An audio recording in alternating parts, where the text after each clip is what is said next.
जय Hind my dear friends. आज हम लोग डिस्कस करेंगे बहुपद के बारे में। किसके बारे में? बहुपद के बारे में, मतलब पोलिनोमियल के बारे में। अब पोलिनोमियल क्या होता है? तो आप बोल सकते हैं केवल चर या चर और अचर से युक्त पद को बहुपद कहते हैं। यानी कि the term which consist of variable and constant is called polynomial। अब देखिए यहाँ पे 5 है, ये कांस्टेंट है, मतलब अचर, संख्या वाला को अचर कहा जाता है, इंग्लिश में कांस्टेंट बोलते हैं। यहाँ पे 5x चर से भी बना हुआ है, अचर से भी बना हुआ है, वेरिएबल से भी और कांस्टेंट से भी। फिर यहाँ पे वेरिएबल कांस्टेंट, फिर यहाँ पे वेरिएबल कांस्टेंट। तो वे सभी टर्म जो वेरिएबल और कांस्टेंट दोनों से बना रहता है उसे क्या बोलते हैं? पोलिनोमियल। अब देखिए पोलिनोमियल के लिए शर्त होता है, कंडीशन फॉर पोलिनोमियल। हम कैसे जान जाएंगे कि कोई भी टर्म पोलिनोमियल है? तो देखिए चर मतलब होता है वेरिएबल मतलब एक्स वाई जेड। यदि वेरिएबल रूट में हो तो पोलिनोमियल नहीं होगा। तो पहला कंडीशन यह है कि जो वेरिएबल हो वह रूट में ना हो। वेरिएबल किस में नहीं हो? रूट में। तो देखिए यहाँ पे एक्स है ना, रूट में है, तो रूट में है, इसका मतलब ये पोलिनोमियल नहीं है। यहाँ पे यदि पावर 1/2 हो, एक्स टू दी पावर 1/2 है, इसका मतलब यह है कि एक्स कौन सी में है? आपका रूट में है। तो अगर किसी भी पोलिनोमियल में वेरिएबल रूट में हो तो वह पोलिनोमियल नहीं होगा। लेकिन यहाँ पे देखिए कहीं इसमें कहीं भी जो वेरिएबल क्या है? एक्स है। तो यहाँ पे जो वेरिएबल है वह रूट में नहीं है, तो ये सभी ई पोलिनोमियल है, लेकिन ई वाला पोलिनोमियल नहीं है। दूसरा यह है कि वेरिएबल का पावर माइनस ना हो तभी वह पोलिनोमियल होगा। तो देखिए यहाँ पे इसका power x to the power, x का पावर क्या है? -2, इसका मतलब पावर कौन सी में है? माइनस में है, तो यह पोलिनोमियल नहीं होगा। फिर यहाँ पे देखिए एक्स का पावर माइनस में भी है और एक्स रूट भी है, मतलब वेरिएबल का पावर माइनस में भी है और वेरिएबल रूट में भी है, इस कंडीशन में भी पोलिनोमियल नहीं होगा। फिर देखिए यदि वेरिएबल फ्रैक्शन में हो, वेरिएबल कौन सी में हो? फ्रैक्शन में, तो भी पोलिनोमियल नहीं होगा। यहाँ देखिए 6/x 3/x ये क्या है? आपका फ्रैक्शन में है, इसलिए पोलिनोमियल नहीं होगा। अब देखिए यहाँ पे बहुपद का घात, एक्सपोनेंट ऑफ द पोलिनोमियल क्या होता है? तो कोई भी पोलिनोमियल दिया रहे, कोई भी पोलिनोमियल देखना है कि सबसे बड़ा पावर। देखिए यहाँ पे x टू दी पावर 1 है, 2 है, 3 है, 4 है, तो सबसे बड़ा पावर क्या है? 4। तो यहाँ पे जो पोलिनोमियल का जो पावर है वह 4 हो गया। अब कहता है क्या? Standard form of polynomial. कोई भी पोलिनोमियल स्टैंडर्ड फॉर्म में कब होगा? तो देखिए पोलिनोमियल दिया रहेगा, यदि कोई भी पोलिनोमियल कि वेरिएबल का जो पावर हो, जैसे यहाँ पे 1 है, 2 है, 3 है, 4 है, तो 4 है, 3 है, 4 है, 3 है, 2 है, 1 है, डिसेंडिंग ऑर्डर है, मतलब घटते क्रम में है। यदि घटते क्रम में है तभी ये स्टैंडर्ड फॉर्म में है, बढ़ते क्रम में है तभी ये स्टैंडर्ड फॉर्म है। तो किसी भी पोलिनोमियल के वेरिएबल का पावर यदि असेंडिंग ऑर्डर में हो या डिसेंडिंग ऑर्डर में हो तो हम उसको बोल सकते हैं कि वह स्टैंडर्ड फॉर्म में है। अब देखिए यहाँ पे पद के आधार पे, on the basis of term, पद के आधार पे जो पोलिनोमियल होता है वह 5 टाइप्स का होता है, मतलब 5 प्रकार के होते हैं। पहला है एक पदी को इंग्लिश में बोलते हैं मोनोमियल। देखिए यहाँ पे 5 केवल सिंगल पीस है, 7x ये भी सिंगल पीस है, 9x² ये भी सिंगल पीस है, 8x³ ये भी सिंगल पीस है। तो देखिए यहाँ पे जिस पोलिनोमियल में केवल एक ही टर्म हो तो उसे बोलते हैं एक पदी, इंग्लिश में कहते हैं मोनोमियल। जिस पोलिनोमियल में 2 टर्म हो, कितने टर्म हो? दो टर्म हो तो उसे बोलते हैं द्विपदी, इंग्लिश में बोलते हैं बाइनोमियल। क्या बोलते हैं? बाइनोमियल। जैसे यहाँ पे इसमें दो टर्म है, इसमें दो टर्म है, इसमें दो टर्म है। अब देखिए यहाँ पे उसके बाद है त्रिपदी। त्रिपदी को इंग्लिश में बोलते हैं ट्रिनोमियल। यहाँ पे देखिए इसमें भी थ्री टर्म है, इसमें भी थ्री टर्म है। तो जिस पोलिनोमियल में केवल वन टर्म होगा तो आप एक पदी बोलेंगे, इसका मतलब मोनोमियल। अगर दो पद होगा तो द्विपदी हुआ, इसको बोलेंगे बाइनोमियल।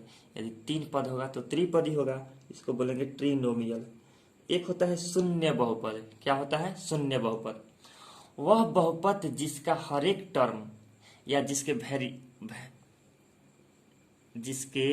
वेरिएबल का कांस्टेंट जीरो हो, या बोल सकते हैं जिसका हर एक टर्म जीरो हो, उसे बोलते हैं जीरो बहुपद, मतलब जीरो पोलिनोमियल, शून्य बहुपद।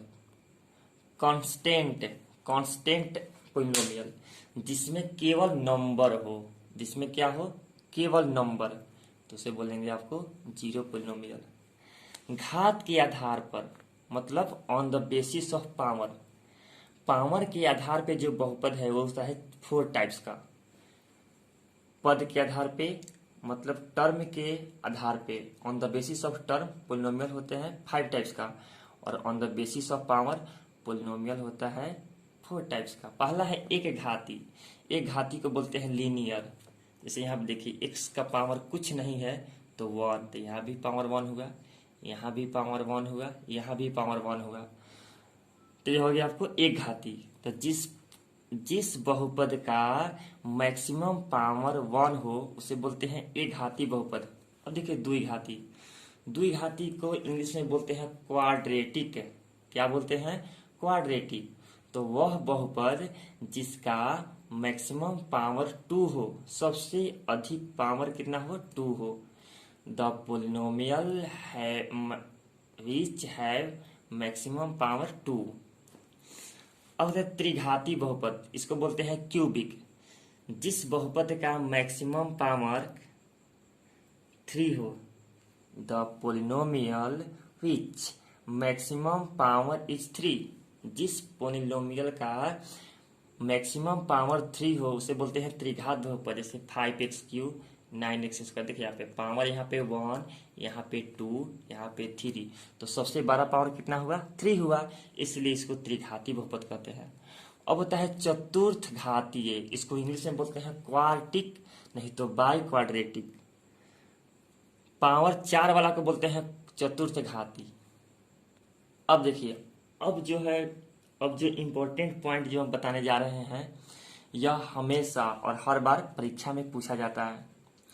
अगर आपसे कहा जाएगा कि रैखिक बहुपद को इंग्लिश में क्या बोलते हैं, तो आप बोलेंगे लीनियर पोलिनोमियल।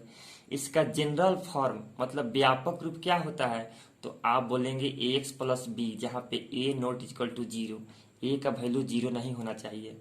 अब आपसे कोई कहेगा मैक्सिमम पावर, सबसे बड़ा पावर कितना होगा? वन, इसका मतलब इसका अधिकतम पावर वन होता है। शून्यकों की संख्या, नंबर ऑफ जीरोज, तो लीनियर पोलिनोमियल का जीरोज केवल वन होता है। अब इसका ग्राफ कहा जाएगा। अगर आपसे कहा जाएगा कि रैखिक बहुपद का ग्राफ कैसा होता है, लीनियर पोलिनोमियल का ग्राफ कैसा होगा, तो बोलेंगे स्ट्रेट लाइन। क्या बोलेंगे? Straight line. अब देखिए यहाँ पे जीरोज क्या होता है, शून्य क्या होता है। शून्य एक वैल्यू होता है, किसी भी पोलिनोमियल का शून्य, किसी भी पोलिनोमियल का जो जीरोज होता है ना, वह एक वैल्यू होता है। यदि हम इसका वैल्यू, इसका मतलब यहाँ पे दिया हुआ है x इक्वल टू -8/7, इसका मतलब यह है कि एक पोलिनोमियल है जो x के फॉर्म में दिया हुआ है। अब जहाँ जहाँ x है आप वहाँ वहाँ -8/7 रखिए, इसको सॉल्व कीजिए। यदि जीरो चला आया तो समझ जाइएगा जीरोज है, अगर जीरो नहीं आया तो समझिएगा जीरोज नहीं है। जैसे यहाँ पे देखिए 7 का 7, x का वैल्यू हम डाल दिए -8/7, तो 7 से 7 कट गया, -8 + 8 0 हो गया।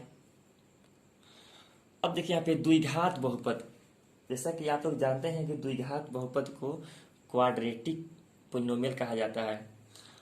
अब इससे रिलेटेड कुछ इंपॉर्टेंट पॉइंट, यदि आपसे कहा जाएगा कि द्विघात बहुपद का व्यापक रूप क्या होता है, तो आप बोल सकते हैं a x square plus b x plus c, जहाँ पे कंडीशन है कि ए का वैल्यू 0 नहीं होना चाहिए। इसका सबसे बड़ा पावर कितना होता है, तो 2, इट्स मैक्सिमम पावर इज 2। शून्यकों की संख्या, नंबर ऑफ जीरोज, जितना बड़ा पावर होगा उतना ही क्या होगा, शून्यक होगा, तो नंबर ऑफ जीरोज हो जाएगा 2। इसके जीरोज को बोलते हैं अल्फा बीटा। क्या बोलते हैं, अल्फा बीटा। अब इसका ग्राफ कैसा होगा, तो पारावल्य, इस तरह से जब रहता है ना, इसको बोलते हैं पारावल्य, मतलब पाराबोला। अब देखिए यहाँ पे, अब हम जीरोज की बात करेंगे। किसकी बात करेंगे, जीरोज मतलब शून्यकों की। तो अभी तो पीछे बताए हैं कि शून्यक एक वैल्यू होता है, जीरोज एक वैल्यू होता है। अगर इस वैल्यू को पोलिनोमियल में हम पुट करें, रखें, यदि पोलिनोमियल का वैल्यू 0 चला आए, मतलब ये जीरोज है, मतलब ये शून्यक है, अन्यथा शून्यक नहीं है। जैसे 4 का 4, x का वैल्यू -1, 8 का 8, x का वैल्यू -1, तो -1 का स्क्वायर करेंगे तो +1, 8 में करेंगे -1 से तो -8, 4 का 4, तो 4 4 8, 8 में से ठीक है 0। तो वह वैल्यू जो किसी पोलिनोमियल के पूरे वैल्यू को 0 कर दे, वह से उसे जीरोज बोलते हैं।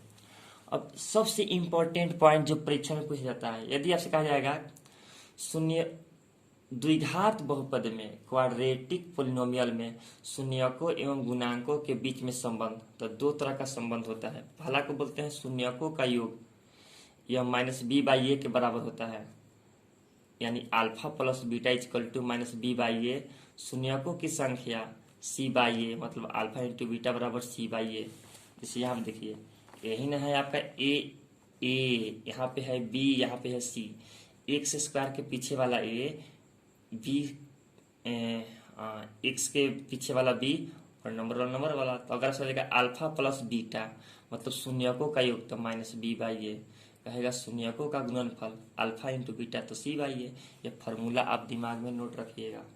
अब देखिए त्रिघात बहुपद, इसको इंग्लिश में क्यूबिक कहा जाता है। क्या कहा जाता है, इसका व्यापक रूप क्या होता है, इसका व्यापक रूप होता है ax³ plus bx² plus cx plus d, जहाँ पे कंडीशन है कि a का वैल्यू 0 नहीं होना चाहिए। अब इसका मैक्सिमम पावर मतलब सबसे बड़ा घात कितना होता है, तो 3 होता है। कितना होता है, 3। शून्यकों की संख्या, शून्यकों की संख्या, इसका मतलब होगा नंबर ऑफ जीरोज, तो भी 3 होती है। इसके जीरोज को बोलते हैं अल्फा बीटा गामा। तो यदि आपसे कहा जाएगा कि त्रिघात बहुपद के शून्यकों की संख्या कितनी होती है, तो आपका जवाब होगा 3, जिसको अल्फा बीटा गामा कहा जाता है। और इसका जो ग्राफ होता है वो वक्र होगा। अब देखिए यहाँ पे, अब कहेगा कि त्रिघात बहुपद में शून्यकों और गुणांकों के बीच में संबंध, relation between coefficient and zeros of cubic polynomial. तो पहला है शून्यकों का योग, यानी alpha plus beta plus gamma equal to -b/a। फिर कहेगा sum of product of 2 zeros of cubic polynomial. इसका मतलब दो शून्यकों के गुणनफल का योग था alpha into beta, beta into gamma, gamma into alpha c/a। फिर शून्यकों का गुणनफल, तो alpha into beta into gamma equal to -d/a। कि क्वाड्रेटिक पोलिनोमियल का फार्मूला, क्वाड्रेटिक पोलिनोमियल का फार्मूला, तो बोलेंगे x² minus alpha plus beta x into alpha into beta. यदि आपसे कहा जाएगा कि क्यूबिक पोलिनोमियल का फार्मूला, तो फार्मूला होता है x³ minus alpha plus beta plus gamma x², फिर plus alpha into beta, beta into gamma, gamma into alpha x, और फिर minus alpha into beta into gamma. तो ई वाला हो गया आपका क्वाड्रेटिक मतलब द्विघात बहुपद का फॉर्मूला, और ये हो गया त्रिघात बहुपद का फॉर्मूला। अल्फा प्लस बीटा किसके बराबर होता है, -b/a। अल्फा इंटू बीटा किसके बराबर होता है, सी बाई ए। इसका भी वैल्यू माइनस बी बाई ए, इसका सी बाई ए, इसका माइनस डी बाई ए।